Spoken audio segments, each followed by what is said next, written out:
আপনি একটু হেসে হেসে কথা বলবেন, আপনাকে কেউ দামও দিবে না, সম্মানও করবে না, ভয়ও পাবে না। একটু মুড নিয়ে কথা বলবেন, আপনার পাশেও কেউ আসবে না, পিছন থেকে বদনাম করবে, কেউ চেহারা দেখলেও ভয় লাগে। কেউ যখন একটু মিশুক হয়, তাকে দেখে অনেকে বলে এটার কোনো প্রেস্টিজ নাই, আত্মসম্মান নাই, হায়া শরম নাই, সবার সাথে মিশে যায়। আবার সে মানুষটা যখন ওই কথাগুলাকে কানে নিয়ে নিজেকে রিজার্ভ করে ফেলে, কারোর সাথে মিশে না, কথা বলে না, বলে যে দেখ না তার বাপটা কেমন, অহংকারটা কেমন, মিশলো জ্বালা, না মিশলো জ্বালা। আপনি একটু হেসে হেসে কথা বলবেন, আপনাকে কেউ দামও দিবে না, সম্মানও করবে না, ভয়ও পাবে না। একটু মুড নিয়ে কথা বলবেন, আপনার পাশেও কেউ আসবে না, পিছন থেকে বদনাম করবে, কেউ চেহারা দেখলেও ভয় লাগে। আপনি খাইলেও জ্বালা, না খাইলেও জ্বালা, হাঁটলেও জ্বালা, বসলেও জ্বালা, ঘুমাইলেও জ্বালা, না ঘুমাইলেও জ্বালা, বেশি মিশলেও জ্বালা, কম মিশলেও জ্বালা, কথা বললেও জ্বালা, কথা না বললেও জ্বালা। কারণ এটা দুনিয়া, এটা জান্নাত নয়। এখানে এগুলা যতদিন বেঁচে থাকবেন এগুলা থাকবে। তাই বুদ্ধিমানরা মানুষকে খুশি করতে না চেয়ে মানুষের স্রষ্টাকে খুশি করার পিছনে লেগে যায়। সুবহানাল্লাহ। কারণ স্রষ্টা যখন কোনো বান্দার উপর রাজি হয়ে যায়, ওই স্রষ্টার সমস্ত সৃষ্টি ওই সৃষ্টির বান্দাটাকে মহাব্বত করতে শুরু করে, ওই বান্দাকে মহাব্বত করতে শুরু করে, যে রবের সন্তুষ্টি হাসিলের পক্ষে লেগে যায়। বলেন না সুবহানাল্লাহ। আল্লাহ তাআলা আমাদের সবাইকে সেই নিয়ামত নেওয়ার তৌফিক দান করুন। আমিন। এবার আমি কিছু কথা বলবো, আপনারা শুধু বুঝে বুঝে আমাকে উত্তর দিবেন। আল্লাহর ভালোবাসা আমাদের দরকার আছে কি নাই? আছে। রবের ভালোবাসা ছাড়া বান্দার জন্য, নবীর ভালোবাসা ছাড়া উম্মতের জন্য প্রাণহীন একটা পুতুল মাত্র আমরা। কথা বলেন ঠিক কিনা? আল্লাহ কাদেরকে ভালোবাসেন, কাদেরকে ভালোবাসেন না। আমি কিছু কথা বলবো, আপনারা শুধু শুনে শুনে বলবেন আল্লাহ কি এই সমস্ত বান্দাদেরকে পছন্দ করেন নাকি করেন না, ভালোবাসেন কি বাসেন না, আপনারাই বলবেন। অত্যাচারীকে আল্লাহ ভালোবাসে না। আওয়াজটা মনে হয় একটু বড় হবে। অত্যাচারীকে আল্লাহ ভালোবাসে না। সুদখোরকে আল্লাহ ভালোবাসে না। ঘুষখোরকে আল্লাহ ভালোবাসে না। বেয়াদবকে আল্লাহ ভালোবাসে না। ঝগড়াটিকে আল্লাহ ভালোবাসে না। প্রতারককে আল্লাহ ভালোবাসে না। 2 নম্বরই যারা করে তাদেরকে আল্লাহ ভালোবাসে না। আল্লাহর সীমাকে লঙ্ঘন যারা করে তাদেরকে আল্লাহ ভালোবাসে না। মুরব্বির সাথে যারা বেয়াদবি করে তাদেরকে আল্লাহ ভালোবাসে না। মা বাবার সাথে যারা অত্যাচার করে, মা বাবাকে কষ্ট দেয় অন্যায়ভাবে, তাদেরকে আল্লাহ ভালোবাসে না। যৌতুকের কারণে বউয়ের উপর গায়ে হাত তুলে তাদেরকে আল্লাহ ভালোবাসে না। একটু জোরে বলি। ওজনে 19-20 করে যারা, তাদেরকে আল্লাহ ভালোবাসে না। রাস্তা যারা বন্ধ করে, পানি যারা বন্ধ করে, তাদেরকে আল্লাহ ভালোবাসে না। যারা অন্যের বিয়ে ভঙ্গন করে দেয় ভৌনি দিয়ে, তাদেরকে আল্লাহ ভালোবাসে না। গীবত করে পিছনে পেঁচ লাগাই দেয়, পিন মেরে দেয়, তাদেরকে আল্লাহ ভালোবাসে না। এই সমস্ত কাজ থেকে আল্লাহ যেন আমাদেরকে হেফাজত করে। এবার বলবো, এগুলার উত্তর আপনারা দিবেন।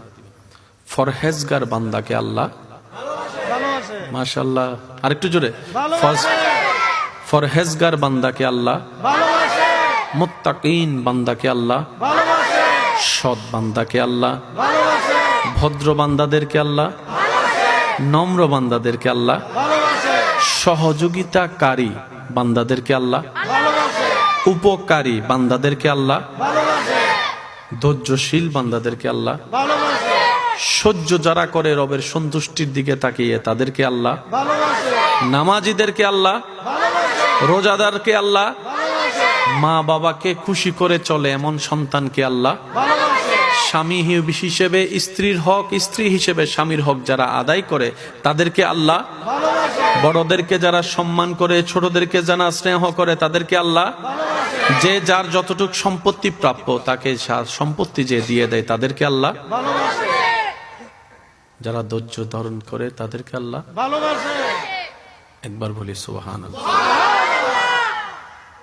আল্লাহ আমাদেরকে যে হায়াতটা দিয়েছেন, এই হায়াতের মেইন অর্থটা কি? এক কথায় বুঝি, পরকালীন সুন্দর জীবন পাওয়ার জন্য আল্লাহ আমাদেরকে একটা সুযোগ দিয়েছেন।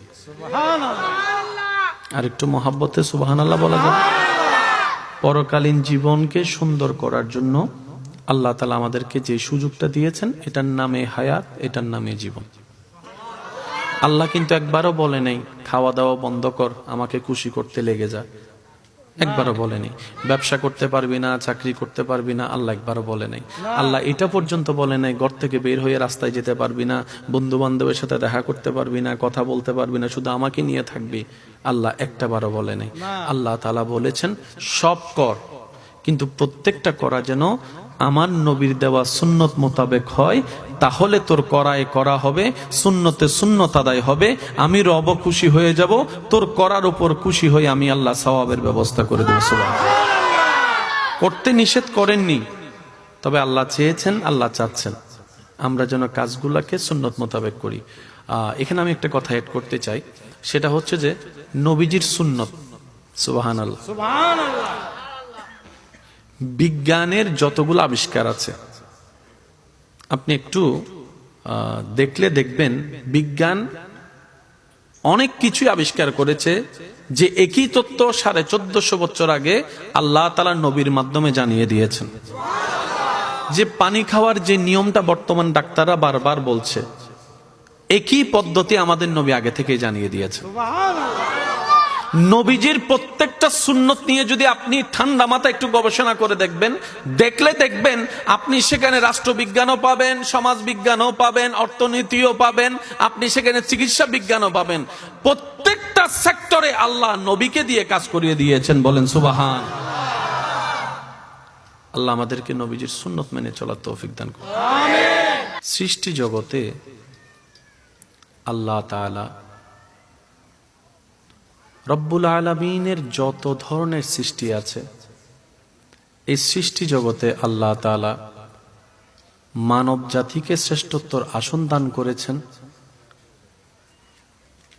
আল্লাহ তাআলা সৃষ্টি জগতের মধ্যে সবচেয়ে দামি আপনার আমার নবী রাহমাতুল লিল আলামিনকে বানিয়েছেন। সুবহানাল্লাহ।